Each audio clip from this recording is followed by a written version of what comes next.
All right, let's talk about something that makes every single dog owner's heart just stop. You're out on a walk, you bend down to do the responsible thing, and then you see it, blood in your dog's stool. Your mind just races, right? It immediately goes to the worst possible place. It's a scary, scary moment, but I promise you, taking a deep breath and understanding what you're seeing is the most powerful first step you can take. Seeing this is, without a doubt, alarming. But I want you to hear this. While it absolutely warrants your attention, it doesn't automatically mean it's a catastrophe. The real key here is for you to become a good detective. And that's what we're going to do today. We're going to give you the clues to look for. So, there's the million-dollar question, isn't it? Your heart is pounding, you're worried sick, and you just need to know what to do next. Well, the answer doesn't start with panic. It starts with careful, calm observation. Okay, so the very first and honestly the most important piece of this puzzle is something you can figure out all on your own. The number one clue you can give your vet isn't from some fancy lab test. It's right there in front of you. It might sound a little weird, but it's true. Just by looking at the color of the blood, you can help your vet narrow down the location of the problem inside your dog. You can help them figure out if the bleeding is happening way up high at the start of the digestive system or way down low near the exit. Okay, this slide is super important, so let's break it down. There are two very different types. On the left, you've got Hematochezia. That's a fancy word for bright, red, fresh-looking blood. It's red because it's new. The bleeding is happening close to the exit, down in the lower GI tract like the colon. Now on the right, you have Melena. This is a whole different beast. This is that black, sticky, tar-like stool. Why is it black? Because the blood has been digested. It's traveled a long way from the upper GI tract, like the stomach or small intestine. So if you remember one thing, remember this. Red means lower, black means upper. All right, let's tackle that red alert first, the fresh, bright red blood. Seeing it is definitely startling, but it often points to issues in the colon or rectum. And the good news? These issues can often be a bit more straightforward to sort out. So what kind of things are we talking about here? Well, as you can see, a big one is colitis. That's just an inflamed colon. It can be caused by anything from stress to a sudden change in their diet. You've also got parasites like whipworms. And believe it or not, even something as common as an anal gland issue can cause some fresh blood. See how all these things are located right near the end of the line? Okay, now we need to switch gears and talk about the other possibility. We're calling this one a black alert. This is Melena, that digested blood. And generally speaking, this signals a more urgent situation because the problem is happening higher up and deeper inside your dog. I really want you to lock this description into your memory. We are not just talking about dark brown poop.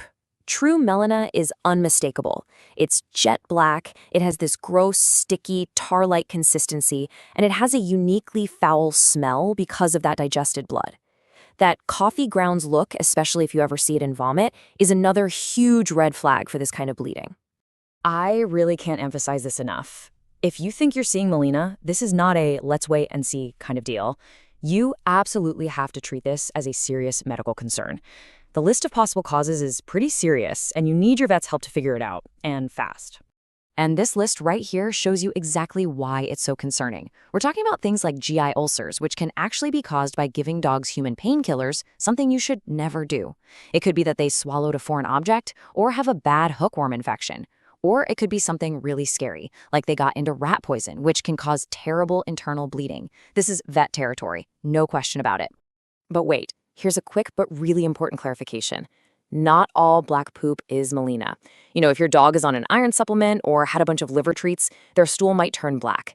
The key difference maker is the texture. If it's just dark, but it's still formed and not sticky, it's probably just their diet.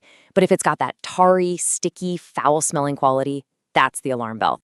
All right, so you've looked at the color, you've played detective, you have an idea of what you might be up against. What do you do right now?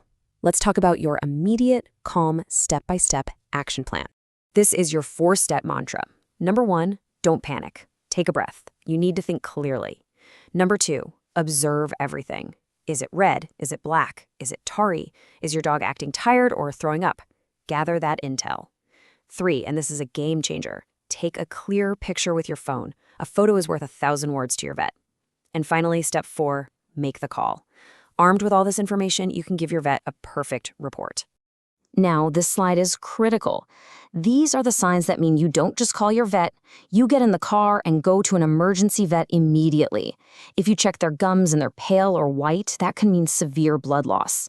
If they're vomiting blood, if they collapse or are extremely weak, if they're acting like their belly is in agony, or if you know they ate something toxic, don't wait, go. Look, at the end of the day, it all comes down to this. This is the golden rule.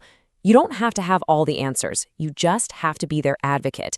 If you're worried, if you're not sure, if something in your gut just feels wrong, make the call. It is always, always the right thing to do. So, now that we've navigated this scary part, how do we try to prevent it from happening in the first place? Let's end this on a more empowering note. Let's talk about what we can do every day to support our dog's gut health. These are some really simple but powerful habits to build. Sticking to a consistent, high-quality diet is huge. Supervising your dog with their toys can prevent them from swallowing something dangerous. Keeping up with regular deworming is an absolute must. And please, I'll say it again, never give your dog human painkillers unless your vet tells you to. These small things can make a huge difference. And that's really what it's all about, isn't it? Our dogs can't tell us what's wrong with words, but they show us with signs. And by learning how to read those signs, by knowing the difference between red and black, knowing when to call the vet, and practicing good prevention, you become their most powerful health advocate. You now have the knowledge to turn that initial moment of pure panic into powerful, informed action.